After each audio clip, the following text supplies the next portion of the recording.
Hello there. I'm Sue Johnson from the Wake Up and Lives Actors Studio, and welcome to a very special edition of Wake Up and Live with the Arts. We are so honored and thrilled that today our featured guest is Dr. Jerry Sue Thornton, president of Cuyahoga Community College. In all of its campuses and locations and its outreach, it is really quite a testimony to her leadership over the years and all the people that helped make Tri-C such a wonderful place in Cleveland. So having said that, welcome Dr. Jerry Sue Thornton to our program. We are delighted and honored that you are able to chat with us for a while and tell us a little bit about, for example, how long have you been at Tri-C yourself? I've been here since January 1992 when I started as president, coming here from St. Paul, Minneapolis. Oh, so Cleveland is not your hometown? Cleveland is not home. I'm a native Kentuckian. Kentuckian, okay. And have been blessed to work around the Great Lakes. Okay, very good. So when you first came to Tri-C as president, wasn't the whole campus at the time, was it? Or was it was all of the campuses? Yes. And so when you first came, tell us a little bit about where Tri-C was in its history at that point in time. Well, we had 3 campuses and 1 workforce training campus, and we were growing. In 1992, people were going back to school, looking for careers as they are now, but not like the numbers of today.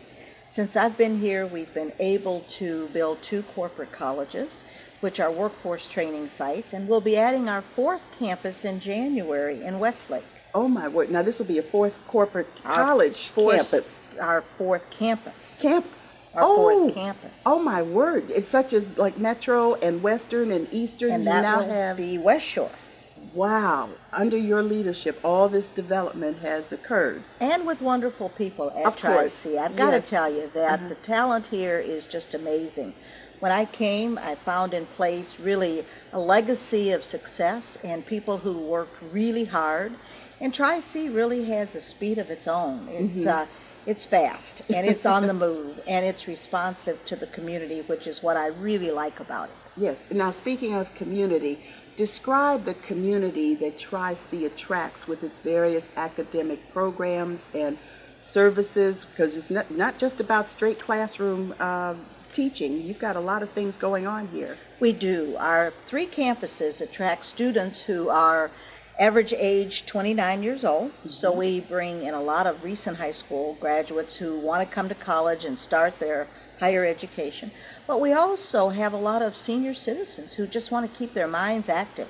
They want to take continuing education courses, lifelong learning courses, and then we have people who are midlife and they want to change careers, or they want to advance in the area that they're already working in, get promotional opportunities.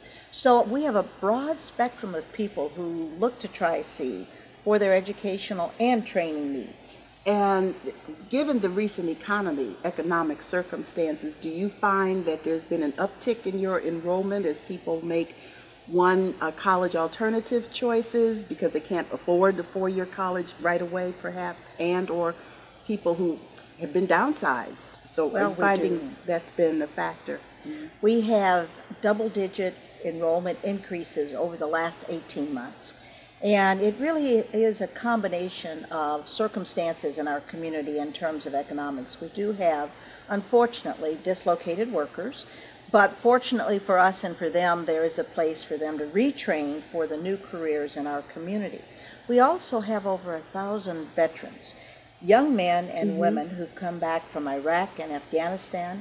They've done 2 and 3 tours of duty, and many were just out of high school when they went into the military. First place, yes.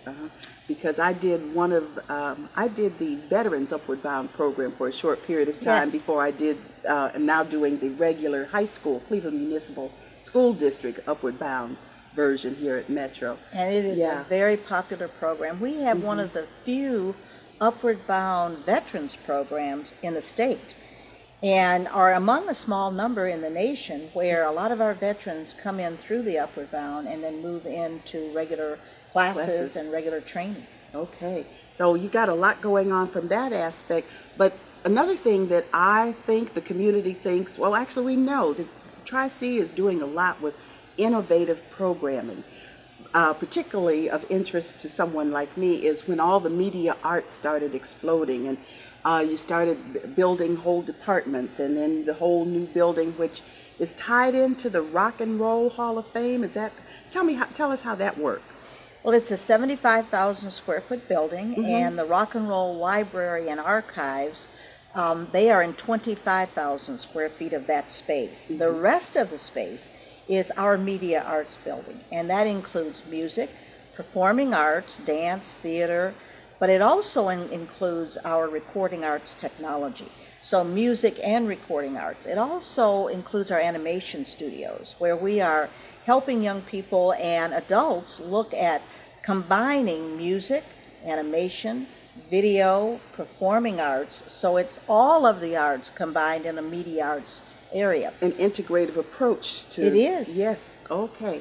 Now, out of curiosity, where did that concept come from? Were there three brains sitting around a table having coffee one day and said, what shall we do next? How in the world did whoever that is come across with the idea of the media arts development going on? Well, the credit really goes to the faculty and the administration. Working together, they realized that they were offering programs in isolation. Yes. So you had the recording arts technology, so that if you didn't have a musical talent and still wanted to be in music, you could be in the studio. Also, in our music program, a lot of talent in music here at Tri-C and contemporary music. And again, operating by themselves. So as they continued to talk, they said, if we brought all of this together, students could have a little bit of everything, but then decide what they really might want to major in the future. So it was really that conversation among faculty, administration, and staff that created that synergy of bringing it all together.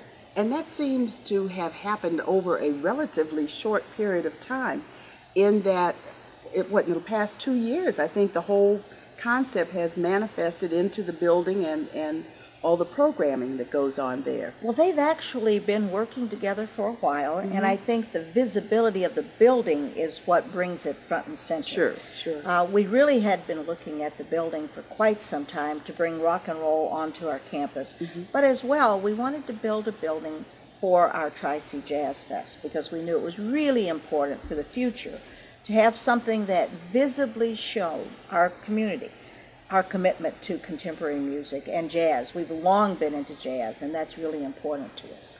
Well, see, she's a camera person. She knows how to segue without me saying a thing, except let us now welcome to our stage Miss Beth Rutkowski, who is the CEO of the Tri-C Jazz Fest.